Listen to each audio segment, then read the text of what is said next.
Greetings, I'm Dr. Sean Reed, author of the Dating Toolbox, available on Amazon.com. Okay, so today I want to talk about the importance of challenge in a relationship.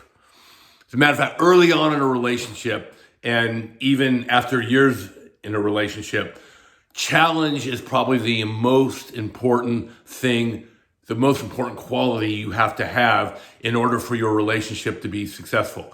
Put another way, women love a challenge. Women love men that are challenges, okay? So this idea actually, well, it can probably be traced back hundreds of thousands of years, but in modernity, it was articulated by a guy by the name of Doc Love.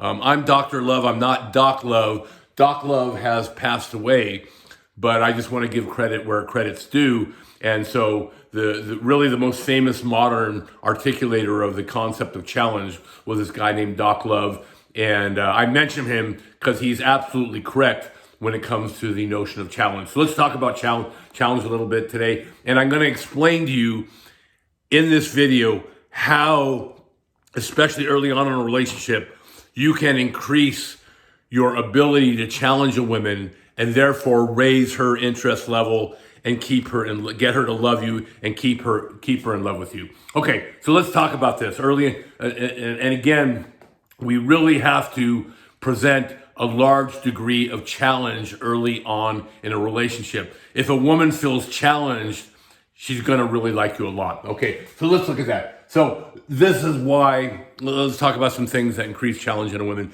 This is one of the reasons why early on in dating, we only see a woman once a week. Okay, so we see her once a week and we don't see her on the weekends. Why? Because we don't want to be too available. Okay, if a woman is seeing you 2-3 times a week out of the gate, you're going to be like a knot of, it's compare it to a diamond. Diamonds are valuable because they are rare, right? Coal is not so rare. So if you're constantly available early on in a relationship, it's going to lessen the degree to which you are a challenge. And that's going to lower a woman's interest. So that's why we only see a woman once a week early on in a relationship till we commit to her. And I talk about this, how this process happens. It's usually a process that takes 8 to 10 weeks. But we only see her once a week and we don't see her on the weekends.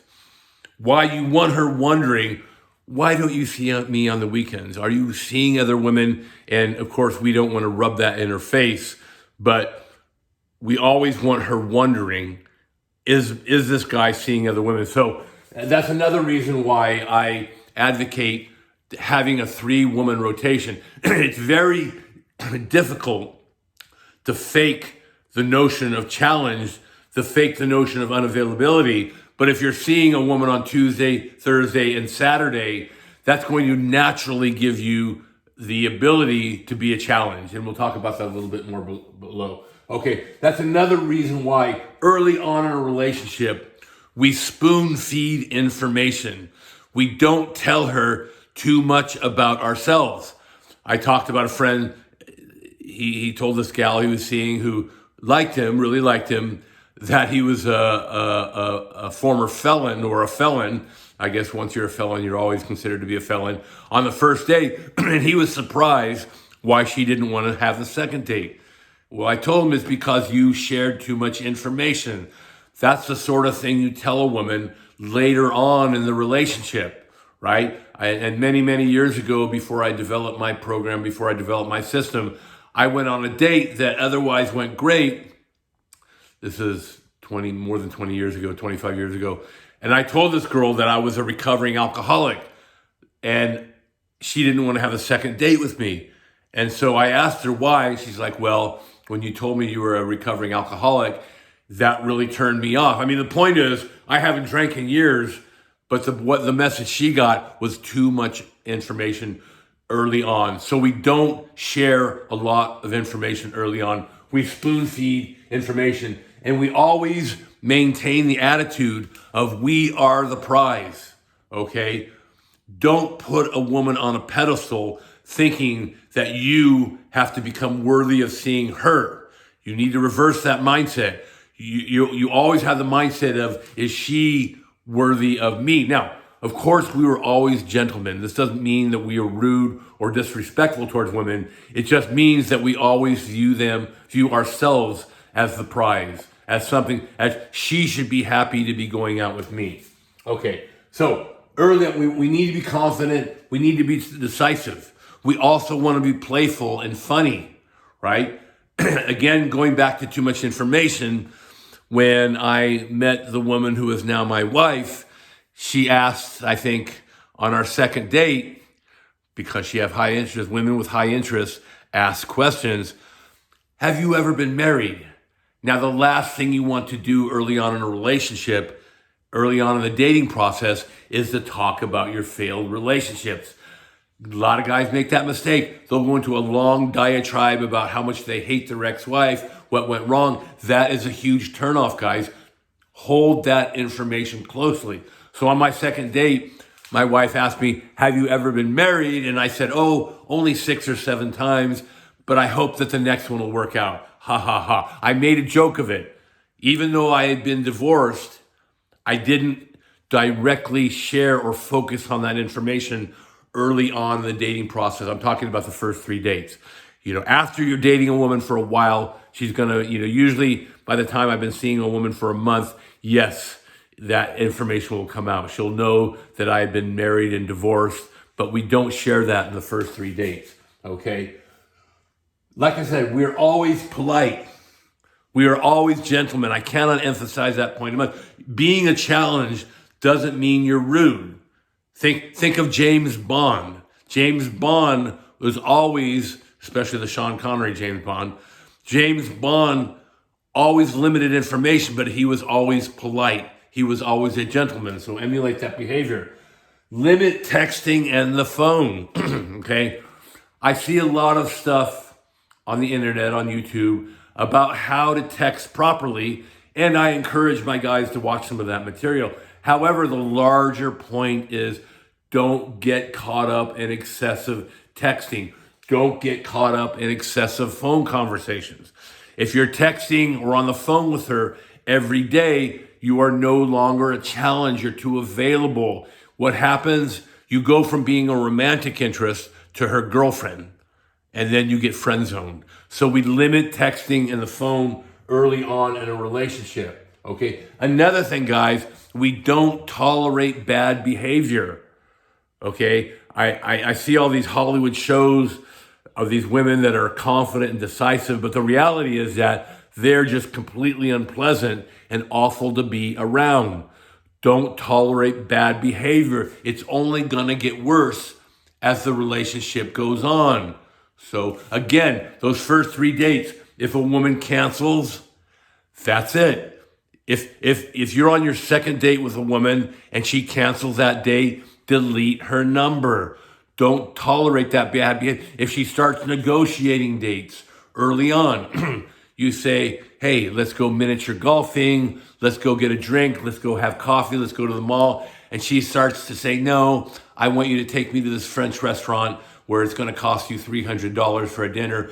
Don't do that. Again, there are a number of problems with the dinner date early on. One of the biggest problems is you are now spending a lot of money to be with a woman. What message does that send? That sends the message that her value is higher than yours, okay? You don't want to send that message, plus the fact that you don't want to spend $300 on a date with a woman when it's not going to work out. So if a woman is constantly negotiating early dates, delete her number, move on. Again, guys, remember, we're opening lots of women. We're getting lots of phone numbers. We have other options. We have other options because we are men of value. Going back to this notion that you are the prize. Okay, so we don't tolerate bad behavior. Again, she must qualify to be with you. All right? You are not qualifying to be with her. You have to flip that mindset. Okay? Again, we're men of value. We're going to the gym all the time. We're getting as much education as possible. We're eating right. We're living a clean, wholesome lifestyle. That makes us, I know too many men that are men of value, and then they approach women thinking that he has to qualify to deserve her. That's the wrong mindset. Okay? You've got to flip that mindset. All right. What about I love you? Telling a woman I love you. Now, I've taken a lot of flack for this. Okay? People say, oh, you should tell women you love them all the time. You need to tell the people you love that you love them. In a relationship, guys, that kills challenge, right? Limit that. So when I was dating my wife, of course, after 8-9 months, I had fallen in love with her. But did I tell her that every day? No. I think the first time I told her, okay, we've been dating about 10-11 months, and she said, I love you. And my response was, that's so sweet. And then we got that silence, that awkward silence. Another thing, guys, awkward silences are okay. You don't have to feel that. But my wife said, I love you. And I said, oh, that's so sweet. And then all of a sudden she got mad. Why did you tell me I love you, blah, blah, blah. So I said, okay, sit down. And I said, you ready? I love you, I love you, I love you, I love you, I love you, I love you. There, now you're good for 2 years. So I think I told her I loved her at that time. When she had my son, I told her I love you. And actually, I think I told her I love her a few weeks ago, okay? But use that sparingly. Don't think that telling you that you love her is going to make her love you more. It's actually the opposite. Okay. Again, I talked about these awkward silences. Early on in dating, guys, chill. When you have an awkward silence, you don't have to fill that silence. Sit back, control yourself, let that silence play out. Let her ask the questions. Again, she's qualifying for you. All right, guys. So, like I said, if you want to get more in-depth analysis of this stuff, please check out my book. It's only $14 on Amazon.com. It will completely change your dating life. I talked about good old Doc Love. He actually had some good advice, except his book was $200. But quite frankly, it probably would be money well spent because of the things that good advice will do for your love life. Okay, so again, if you like what you saw and you heard today, please hit the like and the subscribe button, and happy dating.